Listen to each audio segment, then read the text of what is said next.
trying to improve safety. It does not mean no errors on my watch. So that's a fine line to walk to try to improve safety and not scare people out of admitting to mistakes. Management has to look at this as a system issue and not just say, here's what the problem is. The problem is you guys, you labor, aren't doing the right thing, so we're going to fix the problem by training you and training you and training you some more. Okay, now that's a very polarizing statement because that suggests that I don't have anything to do with the problem.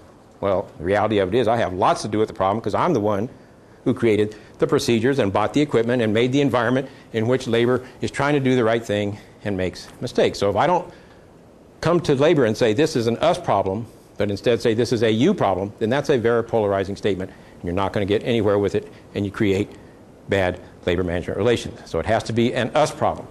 Make safety a middle management metric. We talked about that, how important that is. It can't just be productivity. Engage labor from the outset because they're the ones who have to implement it. Without them, it's not going to happen.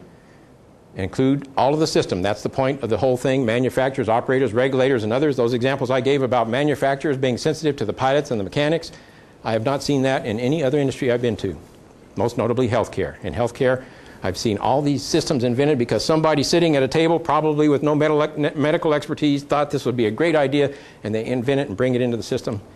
My daughter was born in a hospital that was 2 months old at the time when she was born, and the nurses were already complaining about the facility. So I'm thinking, I wonder if the architect consulted with the people who are going to work here in their design of the system.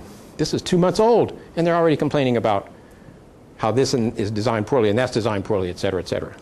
They have to be, the system has to become engaged in the process and not just individual stovepipes. And last but not least, you have to have a robust reporting system where people can report problems in the system without fear of punishment. You have to give them feedback so they'll know it's just not disappearing into a big dark hole, and provide resources and follow through with some action on the reports that you get.